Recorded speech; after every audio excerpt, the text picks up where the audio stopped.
নমস্কার বন্ধুরা, কেমন আছেন আপনারা সকলে? আপনাদের জন্য নিয়ে চলে এসেছি আজকে একটা নতুন রেসিপি। দেখতে থাকুন। এটাকে সেদ্ধ করে নুন হলুদ লঙ্কার গুঁড়ো দিয়ে মাখিয়ে রেখেছি, আলুটাকেও নুন হলুদ মাখিয়ে রেখেছি। আর এখানে মশলা আছে।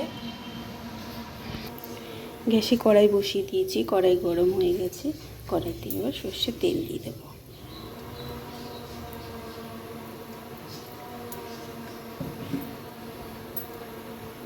কড়াই তেলটা গরম হয়ে গেছে, এবার আলুটা ভেজে নেব।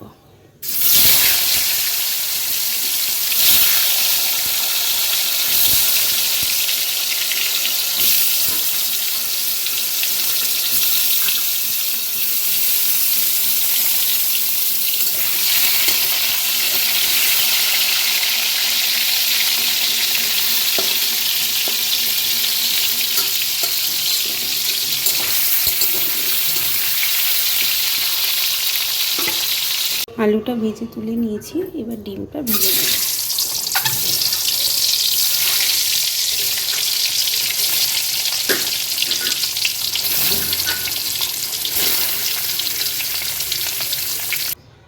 তেলটা গরম হয়ে গেছে, এবার এই গোটা মশলাগুলো দিয়ে দেবো।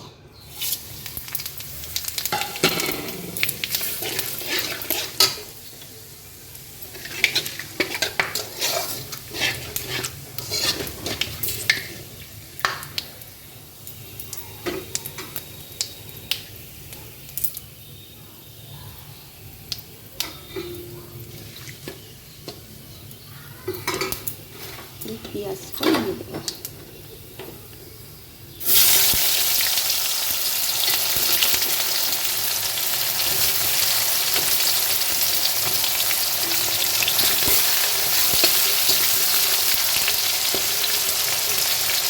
পেঁয়াজটা ভাজা হয়ে গেছে, এবারে আদা রসুন লঙ্কা পেস্ট করে নিয়েছি, দিয়ে দিলাম।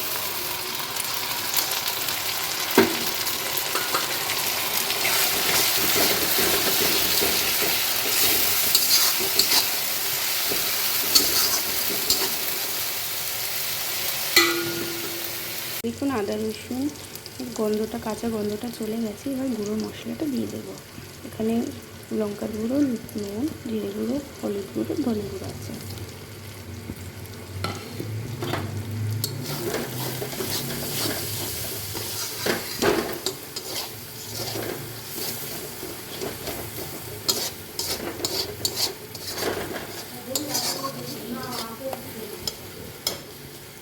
টমেটোটা দিয়ে দেবো।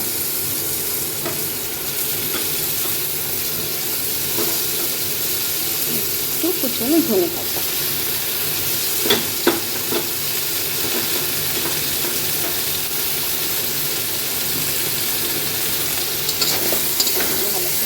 কষিয়ে নেব।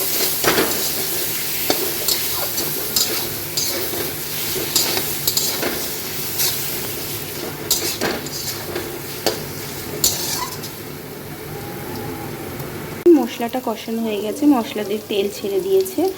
এবারে আলুটা ডিমটা দিয়ে দেব।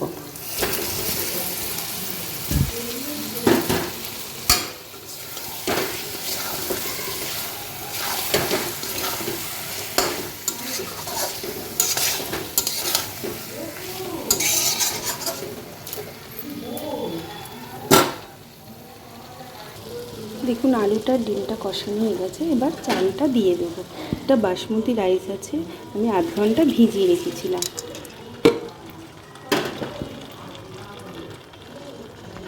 দেখুন বন্ধু, এটা কষানো হয়ে গেছে।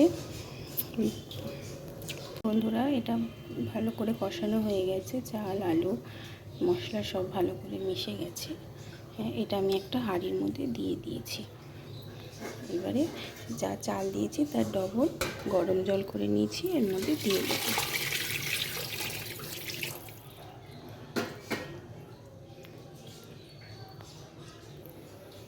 এটা ঢাকা দিয়ে দেবো। দেখুন বন্ধুরা, আমার রাইসটা হয়ে গেছে। এবার এর মধ্যে গরম মশলার গুঁড়ো আর ঘি দিয়ে বন্ধ করে দেব। খুব ভালো রেসিপি, আপনারাও করে খেতে পারেন। করে খেয়ে বলবেন কমেন্ট করে কেমন লাগলো।